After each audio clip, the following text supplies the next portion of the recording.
yang dimintakan apa sih Mas? Gitu. Ya, oke, terima kasih banyak rekan-rekan media.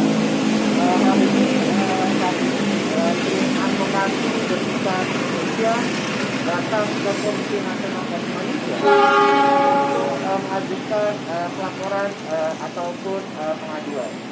Dan tadi sudah diterima dengan baik oleh Ibu Sandra selaku Komisioner Komnas HAM.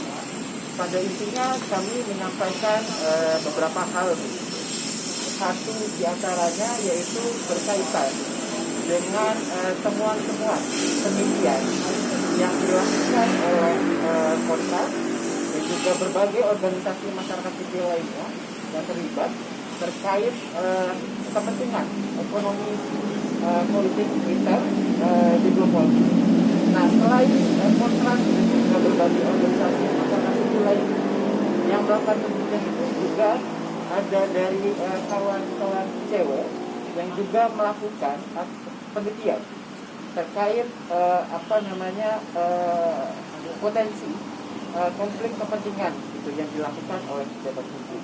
Nah, pada intinya dari temuan-temuan yang kita sampaikan itu kami meminta begitu kepada Komisioner Komnas HAM atau Komnas HAM secara khususnya untuk mendalami lebih jauh gitu, terkait adanya indikasi pelanggaran hak asasi manusia. Itu yang pertama. Nah, yang kedua, terkait penelitian-penelitian yang kita sudah ungkapkan kepada publik, itu kan mendapatkan respon begitu ya, respon yang tidak begitu baik dengan membuat satu pelaporan pidana. Bahkan juga akan ada pengajuan gugatan begitu terkait kasus Fathia dan juga Haris Azhar.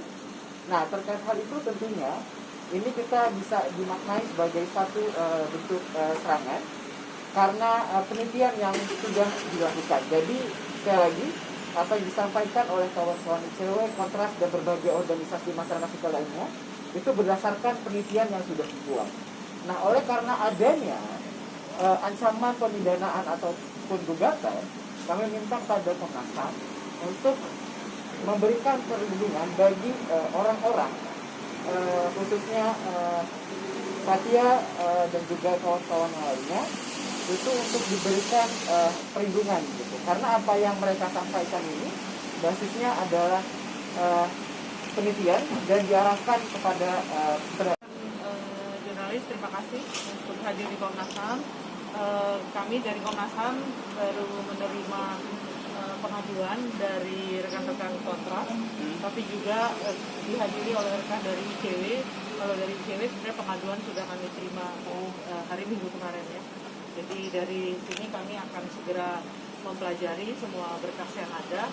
Tapi pada prinsipnya Komnas ingin mengingatkan pada semua pihak bahwa pembela HAM itu adalah garda depan dalam pemajuan dan perlindungan hak asasi manusia, dan PBB itu mengakui bahwa pembela HAM memiliki hak-hak khusus, dan dari hal ini memang kita harus melihat apakah dalam kasus ini kerja-kerja dari teman-teman ICW dan Kontras itu dalam konteks kerja mereka sebagai pembela HAM atau tidak. Jadi kami akan mendalami dulu berkas yang ada dan akan menyampaikan tentunya kepada rekan-rekan setelah ada penelaahan, setelah ada pemantauan dulu dari Komnas HAM. Tadi yang disampaikan dari teman-teman Kontras apa? Dokumen yang memang menjadi perdebatan, ya, kemudian juga hal-hal yang dialami oleh teman-teman sendiri, dan yang lain adalah memang permintaan kepada Komnas untuk menetapkan sebagai pembela HAM. Dan Komnas memang punya prosedur itu, tapi tentunya tidak serta-merta gitu, teman-teman datang langsung kami nyatakan, kami harus mendalami. Itu berapa lama untuk proses mendalaminya, penetapan itu tadi? Dalam kondisi normal mestinya tidak lebih dari 1 minggu ya, karena ini pandemi, tapi mudah-mudahan tidak lebih. Jadi, dokumen yang diperdebatkan itu apa sih Bu? Silahkan ditanya kepada Oke. Tapi tindak lanjut dari Komnas setelah ini apa? Ini masih akan didalami dulu dokumennya. Jadi kan biasa di pengaduan diterima, ada analis pengaduan, dari analis pengaduan akan dinaikkan ke pemantauan atau ke mediasi. Kami lihat dulu kalau lihat di sini apakah pemantauan atau mediasi, dan setelah itu komisioner yang terkait di pemantauan atau mediasi akan Ada rencana pemanggilan lagi.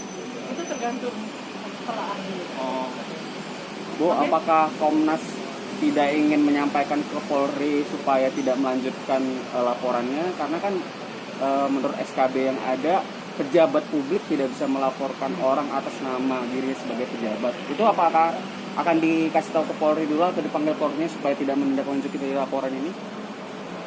Kami masih mempelajari, memang saya akan sampaikan kemudian, tapi saya sih berharap yang hal-hal seperti itu pihak Polri harusnya juga sudah tahu ya apa rambu-rambu bagi kerja-kerja di Polri sendiri. Dokumen yang memang menjadi perdebatan, ya, kemudian juga hal-hal yang dialami oleh teman-teman sendiri, dan yang lain adalah memang permintaan kepada Komnas untuk menetapkan sebagai pembelaan. Dan Komnas memang punya prosedur itu, tapi tentunya tidak serta-merta gitu, teman-teman datang langsung kami nyatakan, kami harus mendalami. itu berapa lama Bu, untuk proses mendalaminya penetapan itu tadi?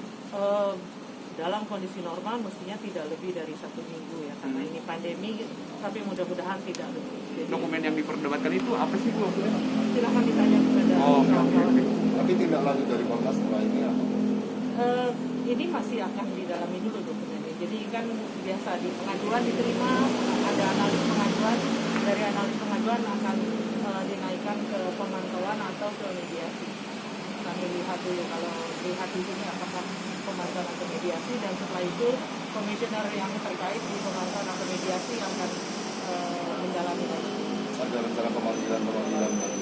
Itu tergantung pelaan dulu. Oh, Bu, apakah Komnas tidak ingin menyampaikan ke Polri supaya tidak melanjutkan laporannya? Karena kan menurut SKB yang ada, pejabat publik tidak bisa melaporkan orang atas nama dirinya sebagai pejabat. Itu apakah akan dikasih tahu ke Polri dulu atau dipanggil Polri supaya tidak menindaklanjuti laporan ini?